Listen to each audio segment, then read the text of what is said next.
Hi friends, வணக்கம். இன்றைக்கி இந்த வீடியோவில் என்ன பார்க்க போகிறீங்கன்னா, ஒரு நீ பெயின் ஆயில் பற்றி தான் பார்க்க போகிறீங்க. ஸோ இது வந்து மூட்டு வலிக்கு எல்லாத்துக்குமே யூஸ் பண்ணிக்கலாம். ஸோ இது வந்து முடக்கத்தான் இலையும் அதுக்கப்புறம் வந்து கொழுந்தான நீம், அதாவது வேப்ப இலையை வச்சு தான் செஞ்சுருக்கோம் நம்ம. ஸோ இந்த ஆயில் எப்படி தயாரிக்கிறதுன்னு பார்க்கலாம். ஸோ இது வந்து சேல்ஸுக்கும் இருக்குது.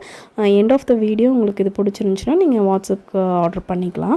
ஸோ இந்த 2 இலையிலையும் என்ன மருத்துவ குணம் இருக்குதுன்னு பார்த்தீங்கன்னா, முடக்கத்தான் வந்து மூட்டு வலி சம்மந்தப்பட்ட எல்லா இதுக்குமே வந்து பெஸ்ட்டாக இருக்கும். அதே பார்த்திங்கன்னா நீம் வேப்ப இலையில் பார்த்திங்கன்னா, அது கொழுந்தில் மெயினாக பார்த்திங்கன்னா எல்லா மருத்துவ குணமும் அந்த கொழுந்தில் தான் இருக்குது. ஸோ இது 2யும் நம்ம வந்து பழைய மெத்தட்லேயே அம்மியில் தான் அரைக்க போகிறோம். அப்போ தான் அதோட மருத்துவ குணம் அப்படியே ரிட்டைன் ஆகும். ஸோ இது 2யும் வந்து நம்ம அரைச்சி எடுத்துட்டு 500 ml ஆயிலில் வந்துட்டு இதை போட போகிறோம். போட்டதுக்கப்புறம் வந்துட்டு இதை லோ ஃப்ளேம்லேயே வச்சு நம்ம நல்லா இதை வந்து இது பண்ணுறோம். ஓகேங்களா? ஸோ இந்த வீடியோ பாருங்கள். இதோட கண்டினியூஷன் வீடியோவில் இதை ஃபுல் ப்ராசஸ் நான் போடுறேன். இது உங்களுக்கு யூஸ்ஃபுல்லாக இருந்துச்சுன்னா நீங்கள் ஆர்டர் பண்ணிக்கலாம்.